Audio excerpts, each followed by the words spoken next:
आणि यानंतर अलिबागनंतर अत्यंत मोठ्या प्रमाणात गाजलेला नवी मुंबईमधला बेलापूर हा मतदारसंघ आहे आणि या बेलापूर मतदारसंघामध्ये भाजपचंच पारडं पुन्हा एकदा जड दिसतंय.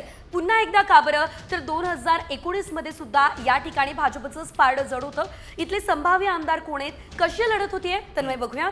अगदी आणि पाहुयात ग्राफिक्सच्या माध्यमातून मंदा म्हात्रे भाजपच्या आमदार संभाव्य आमदार असल्याचं पाहायला मिळतं. मात्र संदीप नाईक यांनी ऐन वेळेला भाजपला सोडचिठ्ठी दिली आणि राष्ट्रवादी शरद पवारांच्या पक्षात प्रवेश केला, तिथून तिकीट मिळवलं. मात्र संदीप नाईक हे पिछाडीवर राहतील आणि मंदा म्हात्रे हे या बाजी मारतील असं काहीसं चित्र सध्या या मतदारसंघात पाहायला मिळतंय. संभाव्य आमदार मंदा म्हात्रे बेलापूरमधून. निश्चितच. मात्र या ठिकाणी मंदा म्हात्रे येण्याची नेमकी काय कारण आहे? कारण आधी सुद्धा त्यांना जनतेने निवडून दिलं. नेमकी काय विकास कामं त्यांनी केलेली आहे, आमचे प्रतिनिधी सांगतात, बघूया.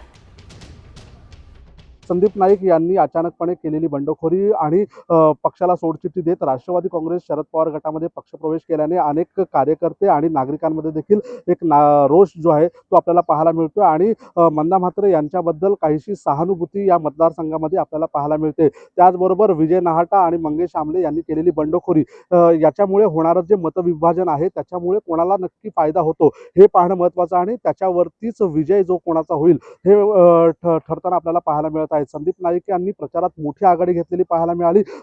एकूण 28 ते 30 नगरसेवक त्यांच्यासाठी कार्यरत होते. त्याचबरोबर ठाकरे गटाचे आणि काँग्रेसचे कार्यकर्ते देखील मोठ्या जोमाने काम करताना पाहायला मिळाले. आणि दुसरीकडे पाहायला गेलं तर भाजपतर्फे जे RSSचे कार्यकर्ते देखील जोमाने अंतर्गत काम करताना या ठिकाणी पाहायला मिळाले. त्यामुळे ही लढत जी आहे ती चुरशीची होताना आपल्याला या ठिकाणी एकूणच पाहायला मिळणार आहे. त्यामुळे शेवटच्या क्षणाला मतदान होण्याच्या एक दिवस अगोदर ज्या प्रकारे मुख्यमंत्र्यांनी सभा घेत अपक्ष उमेदवार विजय नाहटा यांच्यावरती जी सडकून टीका केली होती आणि त्यामुळे एक प्रकारचे वातावरण बदली जी आहे ती बेलापूर विधानसभेत होताना पाहायला मिळालेली आहे. आणि जी मतं मंदा म्हात्रे यांची मतविभाजन मंदा म्हात्रे यांच्या मतदानामध्ये होणार होतं ते कुठेतरी टाळण्यासाठी मुख्यमंत्र्यांनी सभा घेतली आणि त्यामध्ये कुठेतरी यश येताना देखील पाहायला मिळते आणि त्याचमुळे मंदा म्हात्रे यांचा विजयाची शक्यता जास्त असल्याचं बोललं जात आहे.